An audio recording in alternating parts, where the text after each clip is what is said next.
Well, welcome to the Tudor Dixon Podcast. This one should be very interesting because I think all through the 2024 election, we were all saying, gosh, I cannot wait until like 20 years from now. There's a book on this and we know exactly what happened behind the scenes, but we didn't have to wait for 20 years because Jonathan Allen wrote it for us. So today we get to talk to him. He's the NBC News senior national politics reporter, and he teamed up with The Hill's Amy Parnes to write this book. It's called Fight: Inside the Wildest Battle for the White House. Jonathan, thank you for joining me. It's my pleasure. I'm excited to talk to an experienced campaigner. Well, I actually was reading through this and I'm like, this is the behind the scenes that people don't know. And the amount of information the candidate doesn't know, like you kind of highlight how much they keep from the candidate, which as a former candidate, it's like, oh, it makes you so mad. You know, you read it, you're like, this is so embarrassing that you are kind of kept in this cloud of, I don't know, I guess you're kept in a cloud of joy to keep you happy. And it makes sense. I mean, I think it is.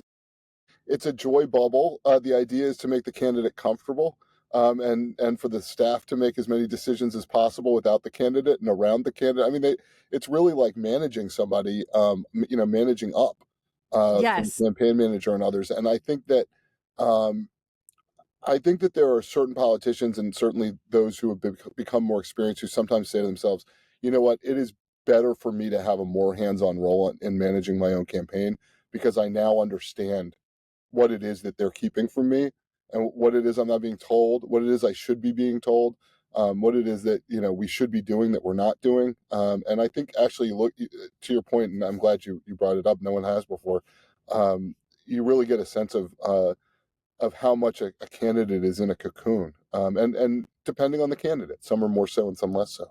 Well, and this was such an interesting race because I think a lot of people were saying for a long time, well, I know a lot of people on the right side were saying Joe Biden's off. And I think there was this ability to kind of play it off as he's not, because that's just the attack from the right.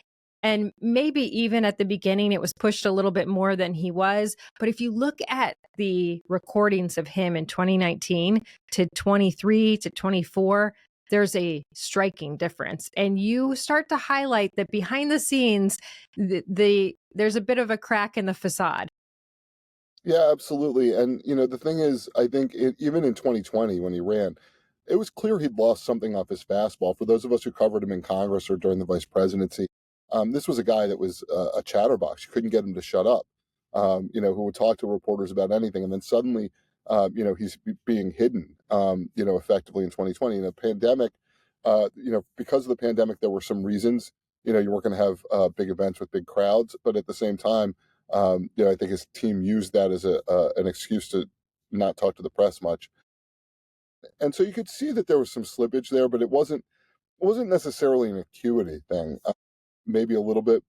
It's harder to tell. I'm not a doctor, but he wasn't the same guy in 2020.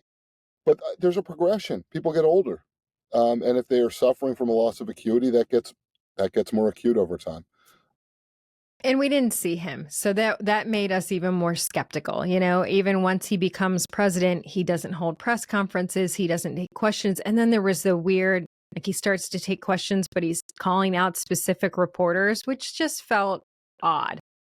Certainly, and for a guy who spent his entire career having great relationships with reporters and knowing them by name and asking about their kids, there was just a noticeable difference. And we have episodes in the book or scenes in the book where different Democrats come to the realization that what Republicans are saying about Joe Biden is not unfounded, and in some cases more right, because you made the point that Democrats were able to sort of delude themselves into thinking this is a Republican talking point. We live in such partisan times, but for all of us who watch Joe Biden on television, whether we were people who've spent time with him or not, we could tell there was a problem, or we could tell there was a difference. Eric Swalwell, the congressman from California, goes to a picnic at the White House in 2023, in the summer of 2023.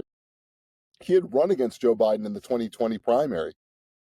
And he starts to talk to Biden, and Biden doesn't know who he is. And Swalwell has to kind of cue Biden to know who Swalwell is. And Swalwell was like an impeachment manager against Trump. This is not somebody who most of Washington doesn't know. I mean, I understand not everybody in the country, not everybody who's not watching cable news, knows Eric Swalwell, but he is a well-known guy. Biden doesn't recognize him. Biden's talking to donors in June of 2023 and just freezes. Sort of the episode is described similar to what we saw from Senator McConnell a few years ago, where he would just kind of freeze up. And so folks who didn't see him all the time, but every once in a while, noticed a precipitous decline in his capacity. Well, I think that was the Swalwell chapter was kind of interesting because he says, I mean, he clearly thought that was strange, and you would, because if you have been on the debate stage with someone, you certainly recognize them when you see them off the debate stage. So he definitely thought that that was odd. And then he comments later that in the debate, they're joking about, oh, you're going to jail, man, because the debate was so bad. Yeah, so that's right. It's Swalwell and Ruben Gallego, who's now a senator from Arizona. They're watching the debate with their wives, and there's a knock at the door. And of course, the debate is going terribly for the Democrats. There's this knock at the door, and Gallego, looks at Swalwell and he's like, "Man, it's over. It's up. You're going to jail. Trump's president, and you better run." And it turns out it's Uber Eats at the door. And the whole time Swalwell's going to the door, Gallego's like keeping up the act. He's like, "Look, man, if you need to run, I can find a place for you to hide." He's from Arizona. He's like, "I know people in the tribes." It's kind of a light moment in at a very dark time for the Democrats. I think that's exactly what it is, because I think there is this moment. I mean, just the way you describe it in the book, and I encourage people to read it because it is truly a behind the scenes. And I don't know how you got all of the behind the scenes, but the knowledge that you have of Nancy Pelosi sitting alone. And it's interesting because I think when politics is really personal to you and when you're very highly engaged, these are kind of moments you don't want to be around a bunch of people. I remember being invited to go to a watch party, and you're like, if I go to the watch party, everybody's going to be talking and I won't hear it. And what if it goes horribly wrong? And I think you're such a Midwesterner. It's like a whole you just wrote a whole book about the Midwestern frame of mind, right there. Because we all go and watch it together and talk? Well, no, you're just quietly thinking to yourself, well, what if all this goes wrong? Yeah, well, of course. Yeah. And that was honestly, I'm like, beforehand, I remember going to an event beforehand and people were like, I cannot wait. It's going to be amazing. And I'm like, I want to make sure it's amazing. I just want to feel like it's going to be great, because you didn't know who Joe Biden was. At that point, we didn't know. He had the State of the Union and he seemed lucid, and people were like, it's not like you can just turn it on and turn it off. You can't be lucid one minute and totally lose it the next. But in the book, you say that he had days where he was getting to the point where he had more foggy days than clear days. And that is kind of how things go, which is, it's not a book. It's not something to gloat about. And I just want you to know that when you read it and you're on the right side of the aisle, you don't read it and go, ha, ha, ha, we were right. You read it and you go, how did this happen?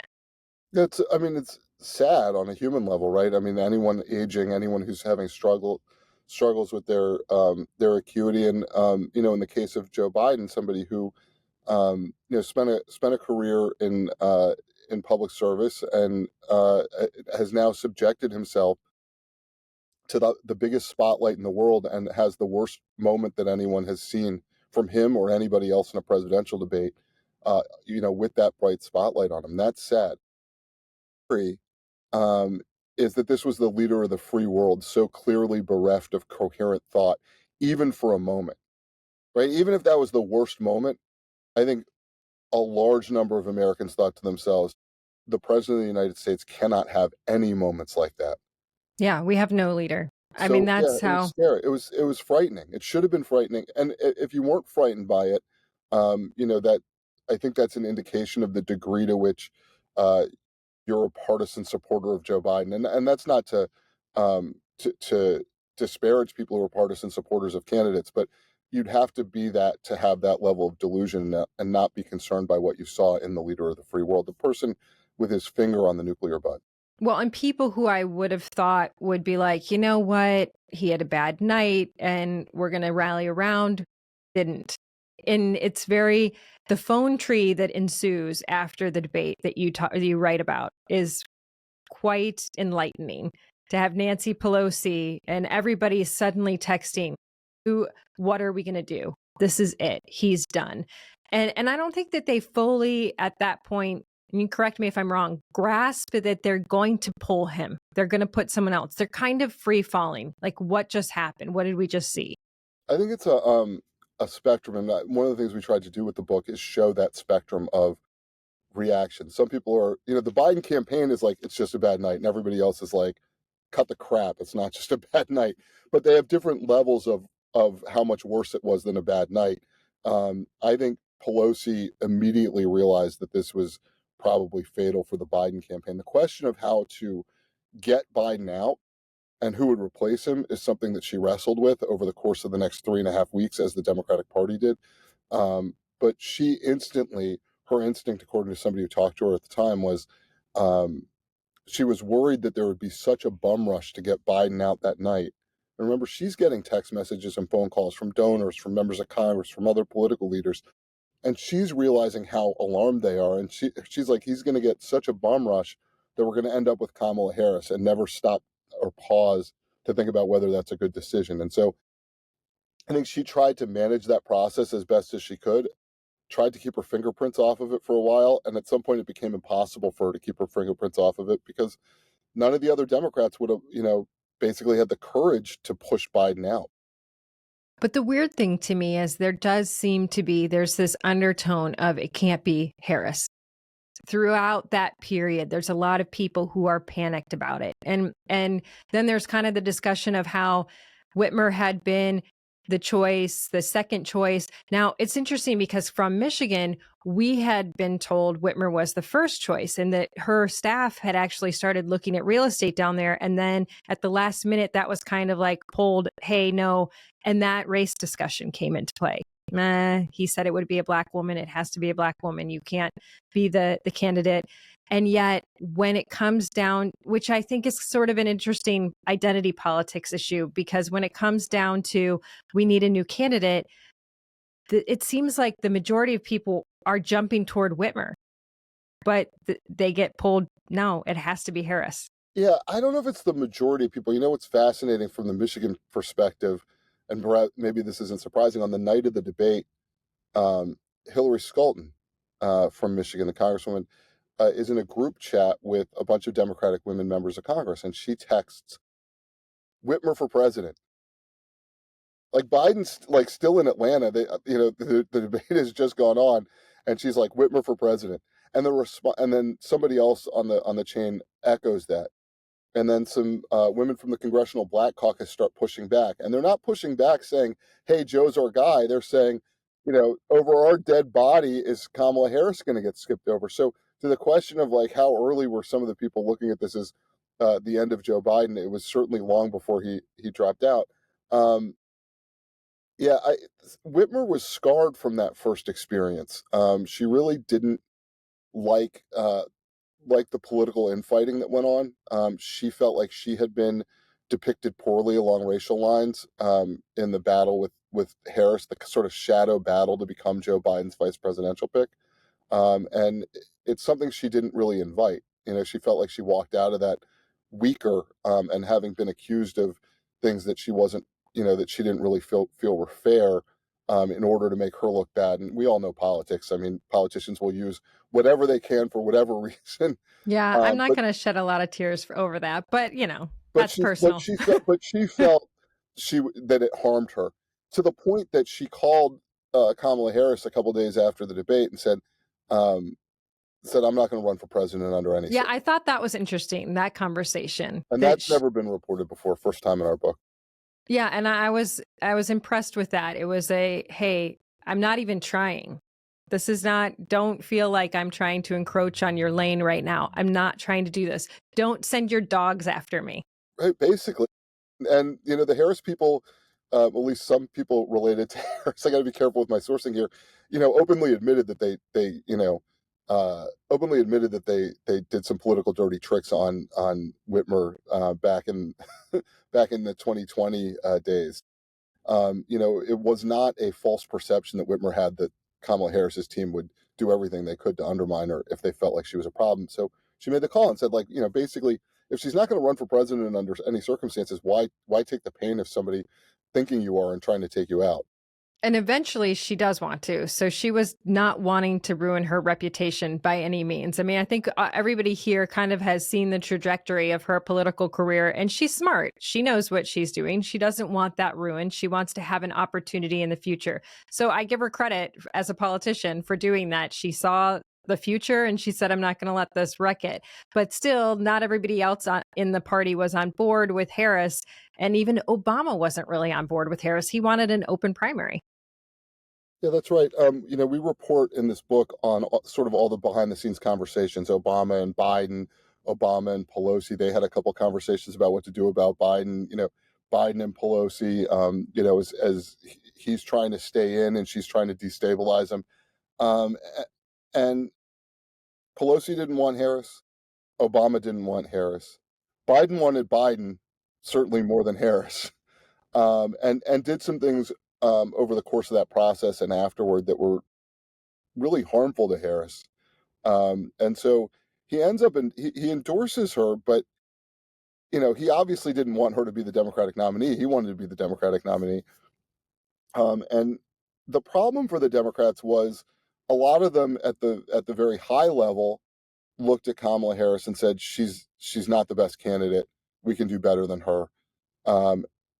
And I'm not sure that the grassroots voters agreed with that, because she was the vice president that they've been supportive of for the last several years. Like, it takes a lot for people to hear, how great she is for 3 or 4 years and then decide, well, no, I no longer think she's great. But the bigger problem for them was, and you got to this a little bit, I think, the racial and gender politics of the Democrats trying to pass over a black woman vice president. Like, that's not happening in the Democratic Party.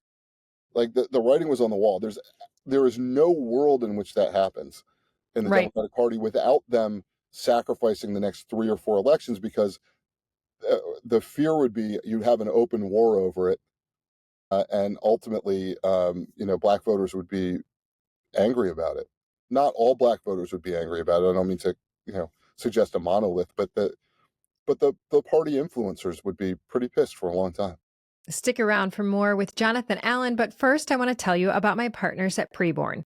According to a recent study, as many as 20% of women who undergo chemical abortions suffer complications, sometimes even death.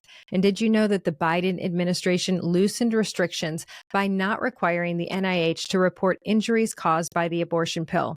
And this pill accounts for over 60% of abortions. Preborn's network of clinics sees many women seeking help after taking this pill, regretting their decision, and some even come in with their aborted babies' remains, not knowing what to do with them.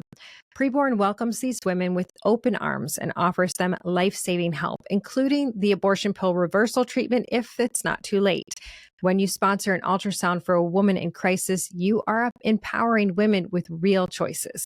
Please join us as we rescue women and babies. One ultrasound is only $28, and $140 helps to rescue 5 babies. You won't regret the choice to save a life. Please dial pound 250 and say the keyword baby. That's pound 250 baby, or visit preborn.com/Dixon. That's preborn.com/Dixon. This was sponsored by Preborn. So do you think for Biden it was just about I want it to be me, or do you think that there was not always, I mean, we always have been curious about the relationship between the two of them, because it never felt like it was warm and cozy. It did always kind of feel like it was an arranged marriage. Do you think it was just that he wanted to be the president, or was he like, I don't think she's even as good as me? I think both. I mean, but I think what's interesting about all of this is you sort of get this exposure of which of the political players in the Democratic Party are putting the interests of the party, and because partisans believe that their party is good for the country, the interests of the country above themselves, and which ones are putting themselves above those things. And we see that play out in real time in the aftermath of the debate. And Biden continually puts himself in front of everything else.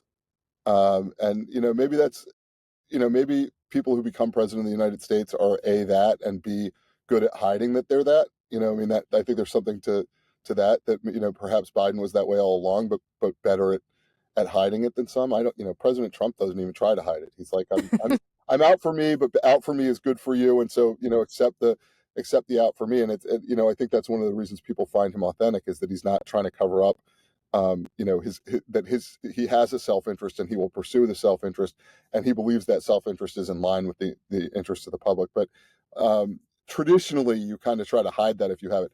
Biden doesn't hide it. Once the debate happens, his staff starts bashing Kamala Harris to donors and to politicians, and they're saying, like, if you keep on pushing on Biden to get out, you're going to end up with Harris, and that's going to be disaster for the party. This is the sitting vice president of the United States, and clearly the most likely person to take over if he steps aside, and his team is just like, taking a baseball bat to her kneecaps.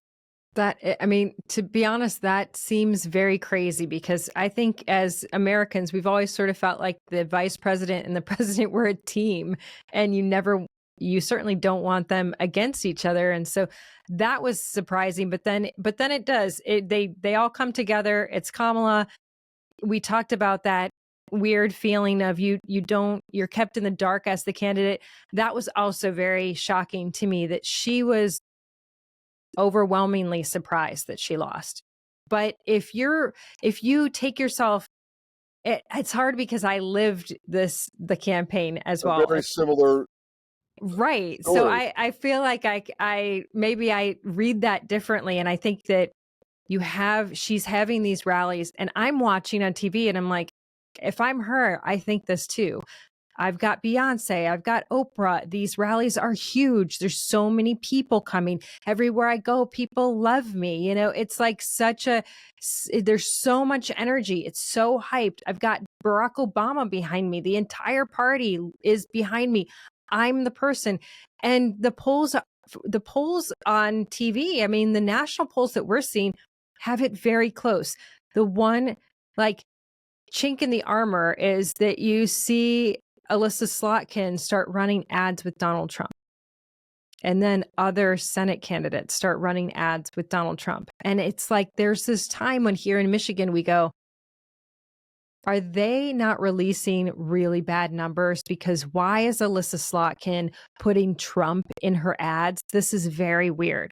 She wins, Kamala loses. I think the Democrats call that a permission structure, which is Alyssa Slotkin saying, it's okay to vote for both Trump and me. Knowing, sensing that Trump is in a better spot in Michigan, and that she's going to lose more, being stapled to Kamala Harris than stapled to Donald Trump. And she worried about that all along. Another thing we report in this book for the first time, the day that Donald Trump is shot in Butler, Pennsylvania, July 13th, at the same time, roughly the same time, Alyssa Slotkin is at a fundraiser on Long Island in New York. And Adam Schiff, the congressman from California, who's also running for Senate, gets up and basically says, it's time to get rid of Biden to a small group of donors. And then Slotkin gets up and she starts basically making the case that Biden is better for her and for other Democrats down ballot than Harris. And she's basically like, Biden's not very good. We could all see he was old. We could all see that this is a problem. But Kamala Harris is going to get tied to the woke left. And she is not a good candidate, and she is going to bring us down. And we can't have a fight where we skip over her, because that will destroy our party. So basically her message is, leave Biden in place. And that was never reported until this book. No, I've never heard that. July. And it's very frank from her. And to your point about the ads she ran later, this was something she had some time to think about. Was Kamala Harris good for her or bad for her? And she thought the answer was bad for her. And she was right. Her ads were effective.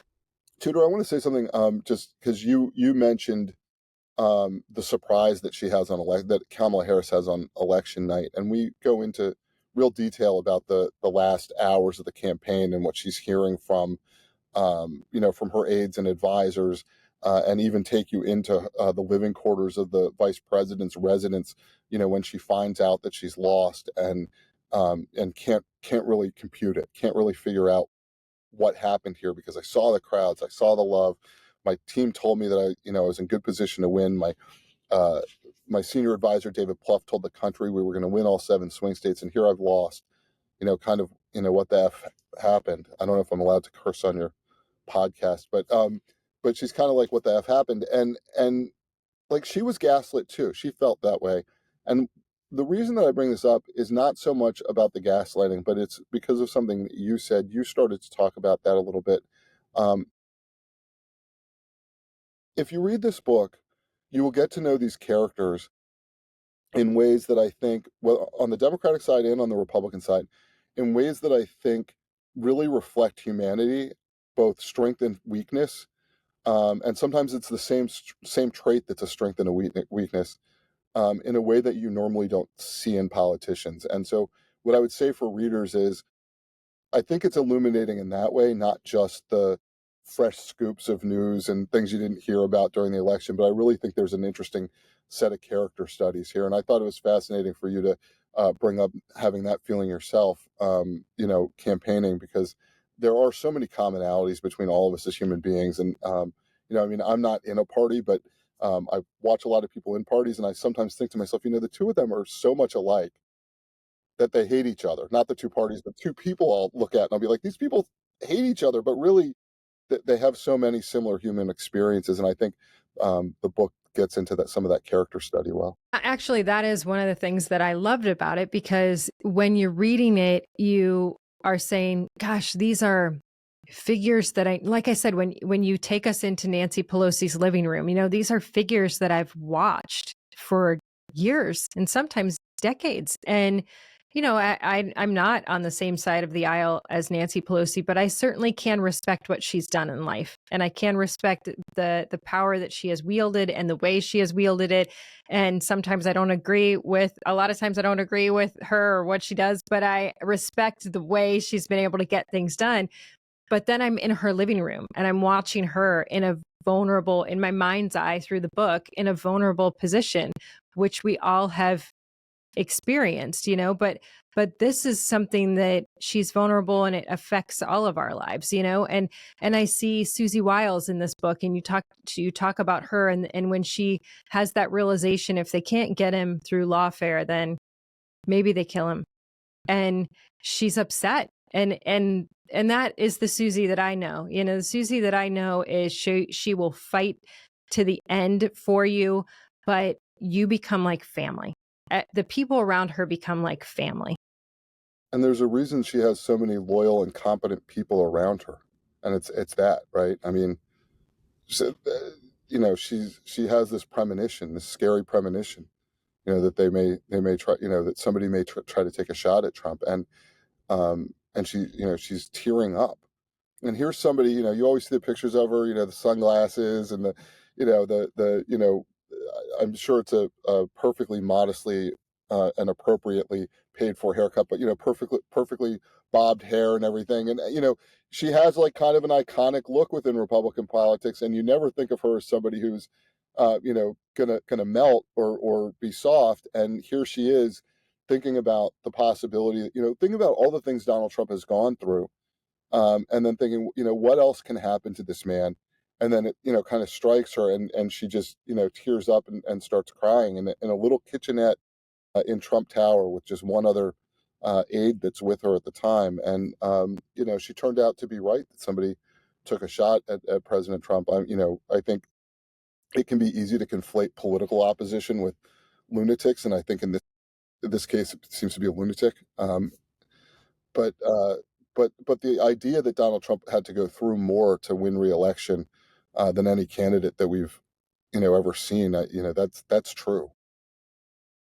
And their team was so tight through it. I think that the way you just described her is, that's the Susie that I know. And I think you're right. When someone treats you, they become so close. She doesn't work for him because it's a good job. She believes in him.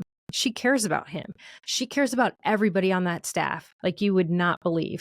And she like I said, she brings people in like their family. And you may not agree with the politics of it, just like I said about Nancy Pelosi, but you can respect the ability to get things done. Yeah, there's good people who wear red jerseys and good people who wear blue jerseys, and people who go about things the right way. Look, You were talking about Pelosi a minute ago. I can't tell you how many Republicans tell me that they wish they had a Nancy Pelosi on their side. Yeah, That's a I common sentiment I because think she's tough and she knows what she wants to get accomplished. And within her party, she takes a moral high ground, so that you may disagree with her on the morality of an issue, but from within the party structure, what do the Democrats believe? She kind of takes the moral high ground. She's like, we're going to try to get Democrats elected. We're going to try to get a Democratic president, Democratic House, Democratic Senate, and here are the things we have to do that, and I'm willing to sacrifice for it. I'm going to raise all the money, and in this case, she sacrificed her friendship with Joe Biden, her friendship of 40 or 50 years, because she thought that instead of the country being saved by Joe Biden, the country needed to be saved from Joe Biden, and I don't think that was easy for her. so. Let me ask you this though. I know I've kept you a little long, but let me ask you this before I I'm let you having a go. great time, Tudor. I am too. This is better. This is better than Rogan. I could talk to you probably for hours, to be honest, but I do want to ask because I've been thinking about the fact that there seems to be like this identity crisis in the Democrat Party, and I feel like this is something that we went through after 2020. Trump lost the election. We all went, "What is going to happen?" And nobody understood. Like people were just kind of flailing. Like, who do we connect ourselves to right now? Donald Trump wasn't in the position that Joe Biden is. People were still super connected to him, but there wasn't anybody elected that was that Nancy Pelosi figure. But now I look at the Republicans, I'm like, we have Donald Trump, we have JD Vance, we have Mike Johnson. There are definite people in place that I think that the Republicans love, and they feel like those people will go to bat for them. Nancy Pelosi never handed that down. Do you think that was a mistake? So, I mean, in a technical sense, she stepped aside. But you're right. She didn't go away. She remained Speaker Emerita, or whatever the hell that is. Pardon my French. But they gave her some new fancy title, which is sort of meaningless. And she continues to be a big fundraiser, and she continues to be influential. And I think her hope was that Hakeem Jeffries would, kind of take up the mantle, and she could mentor him a little bit. But he has not proven to. I mean, it's a heck of a vacuum when she steps aside. Yeah. And he has not filled those shoes yet, and I'm not sure, the Manolo Blahniks fit him, but we'll find out. Um, I guess we'll find out at some point. Yeah, she hasn't gone away, and there is a huge vacuum for the Democrats, just like there was for the Republicans. The difference is Donald Trump was like never went away, to your point, and he wanted to play in primaries, and like I think it was pretty clear, fairly early on that he was going to try to come back. And there's just nobody like that in the Democratic Party where you're like, can't wait to find out what that person does. I mean, there's people we're watching. Is I know, Gretchen no, Whitmer. but we all thought it was, honestly, I think a lot of people thought it was Michelle Obama. People are like, she's definitely making a play for it. And then, a couple months ago, she comes out on her podcast. She's like, yeah, I'm done. I want nothing to do with it. So She now, hates politics. yeah, she hates She it. wants to hang out in Martha's Vineyard and like make movies. And you know what? Like, God bless her, because I would love to do that. And she didn't. I don't think that people realize that not everybody is Hillary Clinton. Not every spouse signs up for it and wants to then take over. I think there are political power couples, but I think she really enjoyed being first lady and she enjoys her time at home now. Yeah, absolutely. And look, I think if it had been up to her, aside from the great wealth that it has brought them, and I don't mean that in any sort of conspiratorial or corrupt way. I just mean, she wrote a book that sold like 800 billion copies. And, I mean, aside from that, I'm sure she would have been happy to never be first lady at all. Like, I mean, she just she doesn't want to have to be somebody other than who she is. And there are such constraints on the roles of politicians and particularly first ladies. There's such a set of constraints like protocols and what you're supposed to do, and we don't see it as much for the first ladies, I guess, or we don't talk about it as much, but huge constraints on them on the way that they're supposed to behave and act, and in public and in private and in throwing state dinners, and it's not for everybody. Some people just want to be themselves. Right. I know. So we sit here and we watch and we are I mean, I think even on the Republican side, it is a different feel because it's only 4 years. We know it's only 4 years. So we Are you wonder. sure? Well, Are you there are sure? some people that are debating that, I admit. But I think the general public is thinking, what happens in 4 years? Does Kamala Harris come back? Is Cory Booker trying to make a comeback? Who is it? Is it Gretchen Whitmer? Who is the darling that they're trying to bring into that? It's kind of like a gap between the octogenarians and the 30-year-olds. It's like there's a gap in the party. I'm Generation X, and we will never have power Why? in Yes, this me country. too. I know. We're getting skipped. Yes, And it I sucks. know. Yeah, I'm mad about it too. Why? What happened to was our generation just so mad about it? They're like, forget it, we're not doing it. I don't understand. It's I think it's the lack of live births. I think it's simply a population issue. The baby boomers. I mean, think about it. Like, Bill Clinton was a baby boomer. George W. Bush is a baby boomer. Donald Trump is a baby boomer.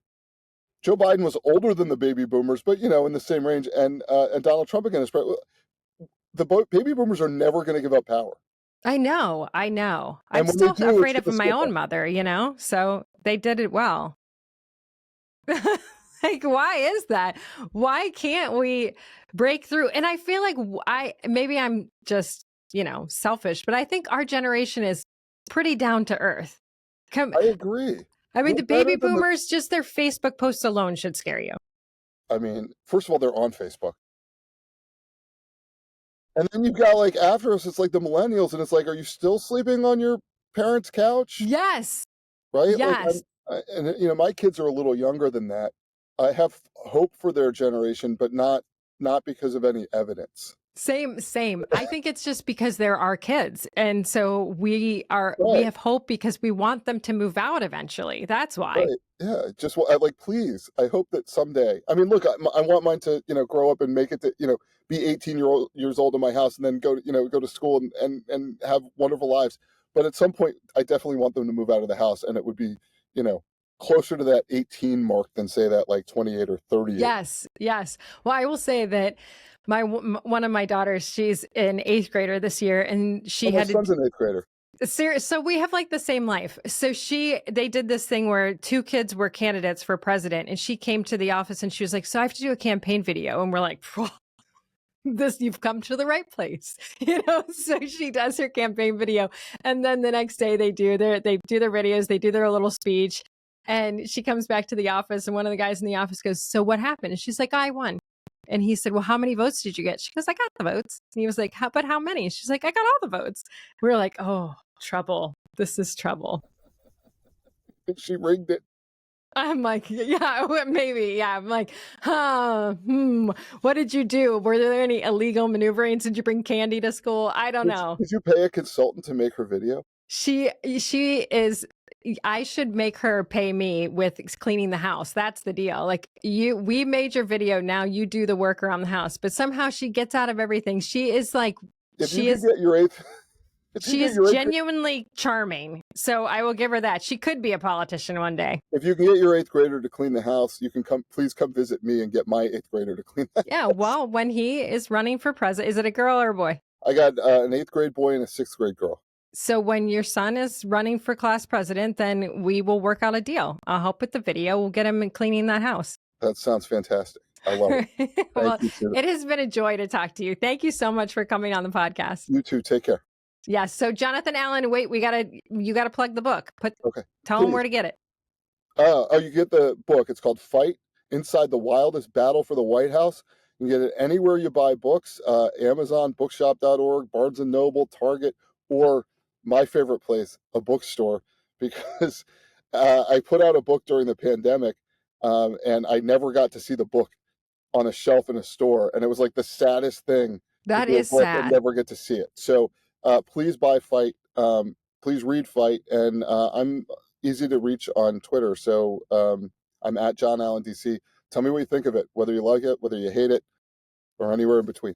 Yeah, no, I think people will love it, honestly, because you just get sucked into it. I think the best part about it, and I know I'm letting you go, but I just want to say the best part about the book is You lived it in front of the screen, but this takes you into people's homes. It's like having you're a fly on the wall. I don't know how you did it. I don't know how you got all the information, and I would never ask you to out your sources, but it is incredible. And it's living history. It's like what we're living through right now. So you get to actually, like I said, we expected this book in 20 years and it's here right now. So go get it. Jonathan Allen, thank you so much. Thank you, Tudor. And thank you all for listening to the Tudor Dixon Podcast. For this episode and others, go to TudorDixonPodcast.com, the iHeartRadio app, Apple Podcasts, or wherever you get your podcasts. And join us next time. Have a blessed day.